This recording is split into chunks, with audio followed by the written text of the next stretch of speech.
ప్రేక్షకులకు నమస్కారం అండి. అలాగే ప్యానల్ లో ఉన్న మిత్రులకి మీకు కూడా నమస్తే sir. First of all panel లో ఉన్న మిత్రులకి, కాంగ్రెస్ మిత్రుడికి కంగ్రాచులేషన్స్, బీజేపీ మిత్రుడికి స్పెషల్ కంగ్రాచులేషన్స్. కాంగ్రెస్ జూబ్లీ హిల్స్ గెలుపు కాంగ్రెస్ అనే దానికన్నా నవీన్ యాదవ్ స్థానికత అండ్ రేవంత్ రెడ్డి కష్టం కి క్రెడిట్ ఇచ్చేస్తే సరిపోతుంది. ఎందుకంటే ఈ రోజు దాకా ఆ విష్ణువర్ధన్ రెడ్డి అని పీజేఆర్ అనే మహానుభావుడు కొడుకున్నాడు, మొత్తం కాంగ్రెస్ ని భ్రష్టు పెట్టించాడు ఆ జూబ్లీ హిల్స్ కాన్స్టిట్యున్సీకి. ఇవాళ ఏ కష్టమైనా సరే నవీన్ యాదవ్ సర్వం తానే రేవంత్ రెడ్డి గారి ఆధ్వర్యంలో అతను పరిగెట్టిన పరుక్కి ఇవాళ కాంగ్రెస్ కి గ్రేటర్ హైదరాబాద్ లో ఒక బేస్ క్యాంప్ క్రియేట్ చేసేయడం మాత్రం ఖచ్చితంగా చెప్పొచ్చు. ఈ గ్రేటర్ హైదరాబాద్ లో రేవంత్ నగర్ అండ్ యూసఫ్ కూడా అన్నది అతను ఆయువు పట్టు కింద తీసుకుని అతని స్థానికతను జస్టిఫై చేసుకుంటూ చేసిన ఎలక్షన్. అలాగే షేక్పేట అసలు చెప్పాలంటే MIM and as well as BRS కి కొంచెం కంచుకోట్లాంటిది. And first round of voting లో 42 ఓట్ల ఆధిక్యం ఎప్పుడైతే కనపడిందో నేను మాగంటి గోపీనాథ్ గారు గతంలో అజరుద్దీన్ గారు నిలబడినప్పుడు కూడా ముస్లిం ఓటు బ్యాంక్ ని బీఆర్ఎస్ పరంగా కొంతవరకు కాంకర్ చేసుకోవడానికి అజరుద్దీన్ గారికి 70-80,000 ఓట్లు వచ్చినా it won't makes much difference అన్నది. ఎందుకంటే 124,000 ఓట్లు ఉన్న జూబ్లీ హిల్స్ కాన్స్టిట్యున్సీలో. కానీ ఓవరాల్ గా రెండో రౌండ్ నుంచి జరుగుతున్న పరిణామాలను మీరు రాజ్యాంగం గమనించగలిగితే నవీన్ యాదవ్ ఉనికి ఎట్లా అంటే బీఆర్ఎస్ ఒరిజినల్ ఓటు బ్యాంక్ ని అతను విచ్ఛిన్నం చేసుకుంటూ తన పక్క టర్న్అవుట్ చేసుకోవడానికి చాలా ఎక్కువ ఉపయోగపడ్డది.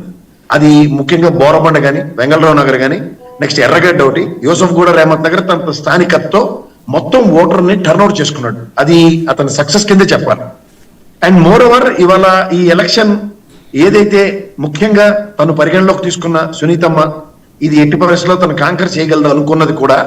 ఎందుకంటే తను ఒక మొమెంటమ్ ని మొత్తం అంతా కేటీఆర్ గారి మీదే వదిలి అన్న దగ్గర ఇతను వెనకెండు నుంచి రేవంత్ రెడ్డి గారు వీళ్ళందరూ వచ్చి ఎలక్షన్ క్యాంపెయినింగ్ చేసిన ఎలక్షన్ కన్నా 3 నెలల ముందు నుంచి నవీన్ యాదవ్ పడ్డ కష్టానికి ప్రతిఫలం దక్కిందని మాత్రం ఖచ్చితంగా చెప్పొచ్చు.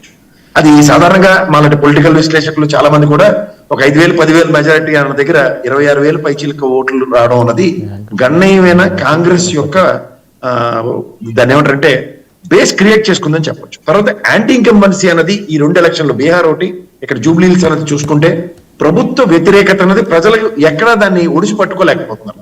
అలాగే బీజేపీ పార్టీకి ఇక్కడ క్యాండిడేట్ అన్నది కిషన్ రెడ్డి ఎత్తి పెట్టుకుని అతను బలవంతంగా క్యాండిడేట్ తెచ్చుకున్నాడు కాబట్టి తప్ప అసలు కాంగ్రెస్ బీజేపీ పార్టీకి అక్కడ నేను మొదటి నుంచి నా విశ్లేషణ అన్నింటిలో చెప్తున్నాను. అతను ప్రయాణం నోటాతో పోటీ, తర్వాత డిపాజిట్లకి అర్రులు చాచడం తప్ప ఇంకో మార్గమే లేదు అతని దగ్గర. సో చెప్పినట్టుగానే బీజేపీ పార్టీకి ఇక్కడ జూబ్లీ హిల్స్ ఎలక్షన్ లో డిపాజిట్లు రాలే.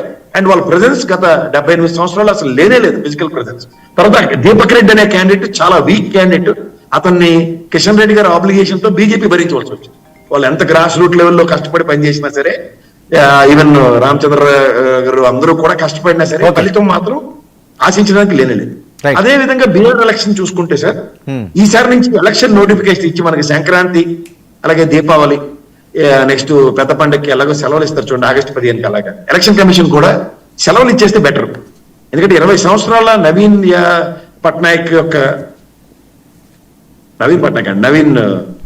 ఎవరండి నితీష్ కుమార్ ఒక 20 సంవత్సరాల యాంటీ ఇన్కంబెన్సీ అన్నది ఎక్కడ ప్రజల్లో లేదా అన్నది చూసుకుంటే 2 ఎలక్షన్ చెప్పొచ్చు.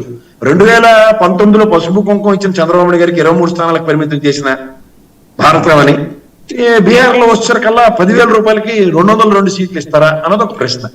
రెండోది ఈ ఎలక్షన్ కమిషన్ మీద అయితే పూర్తిగా నమ్మకం సన్నగిలుతుంది రోజు రోజుకి. ఈ తీవ్రత ఎట్టి పరిస్థితుల్లో, ఎందుకంటే కాంగ్రెస్ ఒక సెట్ బ్యాక్ ఉంది. ఇప్పుడు తమిళనాడు తరహాలో స్టాలిన్ గారు చూడండి 20 సీట్లు ఇస్తామని చెప్పి లాస్ట్ కి కాంగ్రెస్ వాళ్ళు నోరు మూసుకు కూర్చోమన్నాడు.